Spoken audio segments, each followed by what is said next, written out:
नहीं तो फिर बता चुके हैं, तो आप जस्टिस गडकरी क्या देख रहे हैं, किधर देख रहे हैं? अभी उनको ही मालूम है, अभी इस पे मैं ज्यादा कमेंट नहीं करना चाहता, उनको ही मैं मालूम वही क्या तो देख। कह रहा हूं कि भाई कमाल है, वो उनका ही बेंच एक दिन पहले जब वर्डिक्ट देते हैं, उसके बाद वो एडवोकेट जनरल को बुला करके, आप जैसा कह रहे हैं, मुझे नहीं मालूम आप डांटे या नहीं डांटे, वो मैटर टू ये कंफर्मेशन है, कंफर्मेशन है। लेकिन हाँ कंफर्मेशन है, लेकिन वो कह रहे हैं कि वो एडवोकेट जनरल को बुला के बोल रहे हैं कि पुलिस के खिलाफ कार्रवाई कीजिए। भाई इसमें सीधा सीधा स्पष्ट आपके सामने लिखा हुआ है, इसमें आप किसका इंतजार कर रहे हैं? और ये इंतजार हो रहा है 10 महीने से, 9 महीने से। आश्चर्य की बात तो ये है। और ये बताओ, देखिए नीलेश जी, ये बताइए, अंत में ये बात ये होगी कि हमारे चीफ जस्टिस सूर्यकांत जी के इस पत्र का क्या मोल रहेगा, जब जस्टिस के सामने सब कुछ क्लियर लिखा हुआ है, सब कुछ सामने दिखा हुआ है, केस लॉ रखा हुआ है, कानून कह रहा है ये करना ही है। और इसमें सबसे बड़ी बात है, ये कौन सी बड़ी बात हो गई, इंक्वायरी ही तो करना है। इंक्वायरी करके कहिए कि ये सतीश सालियान झूठ बोल रहा है, बात खत्म हो गई। हाँ, जांच करके बता दीजिए ये नीलेश ओझा जो है सो गलत खड़े हो गए हैं इसके खिलाफ, और इनके खिलाफ फिर पारित कीजिए आदेश। क्या है आपने जो वर्ड बोले ना आशुतोष जी, ये वर्ड पे भी सुप्रीम कोर्ट का केस, आपके ही वर्ड, ऐसा ही केस लॉ है सुप्रीम कोर्ट का। सुप्रीम कोर्ट के अमित कुमार का जो केस है ना 2025 का, जो आईआईटी का सुसाइड वाला केस हुआ था, हाँ। उसमें जस्टिस पार्टी वाला ने यही लिखा। उन्होंने कहा कि आप जो कहना चाह रहे हो ये झूठा है, आप एफआईआर रजिस्टर करो, बाद में रिपोर्ट बनाओ। लेकिन और आप कंफ्यूज हो रहे हो, एफआईआर रजिस्ट्रेशन मतलब अरेस्ट नहीं है, नहीं है। आप एफआईआर रजिस्टर कर लो, और जो भी इनका कहना है वो हिसाब से इन्वेस्टिगेशन कर लो। हाँ, इनका गलत है तो इन पे कार्रवाई करो, नहीं है करो। तो आपको, लेकिन प्रॉब्लम क्या है, पुलिस को उसकी रिपोर्ट पूरी देना पड़ेगा ना कोर्ट में। सारा झगड़ा है कि हमको रिपोर्ट नहीं देनी। पैसा खा लिए, दलाल मीडिया को लिख दिया है, दलाल मीडिया परेशान है कि कैसे ठाकरे को बचाएं, हम कैसे बचाएं। लेकिन सवाल है कि अब इसमें गडकरी जी भी क्या करेंगे। मुझे ऐसा लग रहा है कि गडकरी जी भी कुछ नहीं करेंगे ना भाई, गडकरी जी चाह करके भी नहीं बचा सकते हैं। मैं एक बात कह रहा हूं, मेरा कोई आक्षेप नहीं है, मतलब वो क्यों बचाएंगे? वो कहेंगे भाई इसमें बचाने के लिए मेरे पास कुछ है ही नहीं, मुझे एफआईआर तो करना ही पड़ेगा। उसके बाद क्या है, उसके बाद ये लिपापोती करेंगे, रिपोर्ट फर्जी बनाएंगे, तो वहां पकड़े जाएंगे। नहीं, अरे एफआईआर रजिस्टर होने के बाद में पूरे पैरामीटर बदल जाते हैं। फिर जो है ना, फिर ये थोड़ी चलेगा मेरे घर में और हर चीज कोर्ट में देना पड़ेगा ना, फिर कोर्ट में देना पड़ेगा। हाँ, अभी तो एसीपी तक में निपटा दिया था ना। अभी तो एक्सीडेंटल डेथ रिपोर्ट को डिस्ट्रिक्ट कोर्ट भी नहीं गया, लोअर जुडिशरी भी नहीं पहुंचा ये मामला।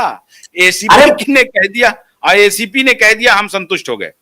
अरे और एसीपी तो जाने दीजिए, कोर्ट के पास जब दे रहे तो कोर्ट को भी नहीं बता रहे रिपोर्ट हो। कोर्ट बोला है क्या ये कागज, वीडियो में आपने देखा है ना, तो ये क्या है, ये रिपोर्ट है क्या? तो कोर्ट गुस्सा कंट्रोल कर रहा है और कुछ नहीं कर रहा है। मेरे हिसाब से कोर्ट गुस्सा कंट्रोल कर रहा है बस।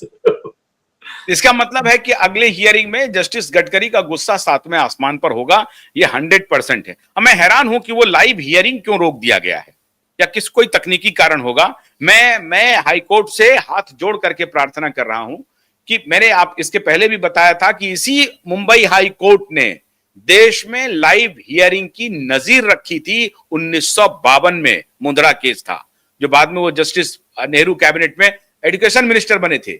उन्होंने कहा था कि लाउड स्पीकर पर सुनाओ, इसका मैं जिक्र कई बार कर चुका हूं।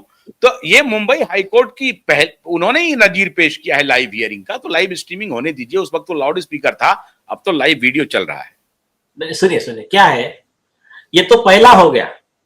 उसके बाद में सुप्रीम कोर्ट के 9 जज बेंच का जजमेंट है नरेश मिराजकर का। उसके बाद में सुप्रीम कोर्ट के जस्टिस उदय ललित का प्रद्युमन बिष्ट का जजमेंट है, जिस जजमेंट के तहत इस देश के सारे हाईकोर्ट में सीसीटीवी कैमरे लगे। तो उसमें कुछ जजेस ने ऑडियो वीडियो लगाने से मना किया था, ऑडियो से। तो जस्टिस ललित साहब ने कहा था, क्यों, आपको क्या आपत्ति होनी चाहिए, this is a open court, nothing happens private here. और उसमें वो जो जजमेंट कोर्ट किया सुप्रीम कोर्ट ने, वो ये कहता है कि अंधेरे में ही पाप फलता है, जो सारे पाप के काम है अंधेरे में होते हैं। और उसके बाद में कॉन्स्टिट्यूशन बेंच सुप्रीम कोर्ट का मैथ्यू नेदुम्परा का पिटीशन है, 5 जज बेंच ने लिखा, sunlight is the best disinfectant. तो जहां रोशनी रहेंगी वहां ये सारे कीटाणु बैक्टीरिया मर जाएंगे। तो बहुत बढ़िया। ऑडियो वीडियो रिकॉर्डिंग, कैमरे का लाइट पड़ना बहुत जरूरी है मिलॉर्ड। मुंबई हाई कोर्ट में कैमरा और लाइट ये दोनों का पड़ना बहुत जरूरी है, क्योंकि वो डिसइंफेक्ट होना है पूरे प्रेमिसेस को, अदरवाइज कंटेमिनेशन हो जाएगा। और एक बात, ये जजेस के लिए भी फायदे का है ना, मतलब ईमानदार जजेस के लिए, ईमानदार जजेस के लिए। हाँ, अभी जो भ्रष्ट लोग हैं जिनको विरोध करना है करे, मैं ईमानदार जजेस की बात कर रहा हूं। मुझे इतना बताइए, एक डिसऑनेस्ट लिटिजेंट है जिसको जज पे आरोप करना है, ये सीरम इंस्टीट्यूट जैसा आदर पूना, जिसको जज पे आरोप करना है। अब उसने मुझे बताइए, कोर्ट में हियरिंग हुई, सब हुई, और उसको लग गया कि जज उसके पाप का पूरा पुलिंदा जज ने पकड़ लिया और जज उस पर ऑर्डर कर रहा है, और बाहर आकर वो चिल्लाता है, जज ने मुझे गाली दे दी, जज मुझे पैसे मांग रहा है। अब क्या सबूत है कि ये गलत बोल रहा, वो सही बोल रहा? वो 15 लोग लेकर आ गया, कुछ बेईमान वकीलों के साइन ले लिया, और आकर एफिडेविट दे दिया। तो ईमानदार जज तो बेचारा परेशान हो जाएगा ना, परेशान हो जाएगा, बिल्कुल सही बात है। तो फिर उनके प्रोटेक्शन के लिए सीसीटीवी ऑडियो वीडियो जरूरी है कि नहीं है? एकदम जरूरी है, तभी तो सुप्रीम कोर्ट ने कहा कि light is the most disinfectant, best disinfectant. बस। तो ये जो है, इसका लाइव टेलीकास्ट अभी सारे कोर्ट तो कर ही रहे हैं ना, सुप्रीम कोर्ट कर रहा है, ये कर रहा है, क्या प्रॉब्लम होगा किसी को? सब कोर्ट कर रहा है, सब कर रहा है। तो सैनिटाइज कीजिए इसको विद कैमरा। तो लाइव टेलीकास्ट सबका होना चाहिए। और हम तो अरे प्रेयर है, सतीश सालियान जी की प्रेयर है कि हमारे केस का लाइव टेलीकास्ट किया जाए, एसएसआर वॉरियर की डिमांड है। एफिडेविट पे प्रेयर है, अगले डेट पे मैं कोर्ट को पॉइंट आउट करूंगा कि साहब लास्ट टाइम लाइव टेलीकास्ट का प्रॉब्लम हो गया सारे, why it is not live streaming, right away it should be, right away it should be. Point out करूंगा मैं। यस।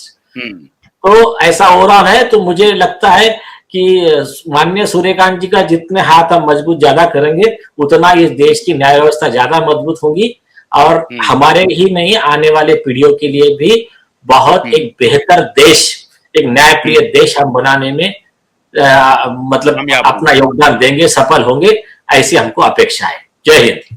ठीक है, बहुत बहुत शुक्रिया नीलेश ओझा जी, बहुत बहुत शुक्रिया। चीफ जस्टिस सूर्यकांत के पत्र ने पूरे देश में एक ऐसा माहौल बना दिया है जिससे, और अभी बनने वाला है ये, और अभी जा रहा है बहुत जबरदस्त, ये तहलका मचा देगा। छोटे वकीलों को जिस रेस्पेक्ट के साथ, जिस आदर भाव के साथ उन्होंने रिस्पॉन्ड किया है, ये अविस्मरणीय है। और इस प्रकार की ये पहली घटना है। पहले भी जस्टिस ने निश्चित रूप से प्रत्युत्तर दिए होंगे, उसके बारे में मैंने तहकीकात नहीं की है, लेकिन जिस भाषा का प्रयोग चीफ जस्टिस सूर्यकांत ने किया है वो तो अतुलनीय है, और उसकी सराहना जितनी की जाए कम है। अब देखते हैं उनके इस पत्र का क्या असर पड़ता है न्यायालय पर। एक बात तय है कि लाइव हियरिंग तो तय है, और दिशा और सुशांत का केस भी फाइनल पड़ाव पर है। बहुत बहुत शुक्रिया, नमस्कार।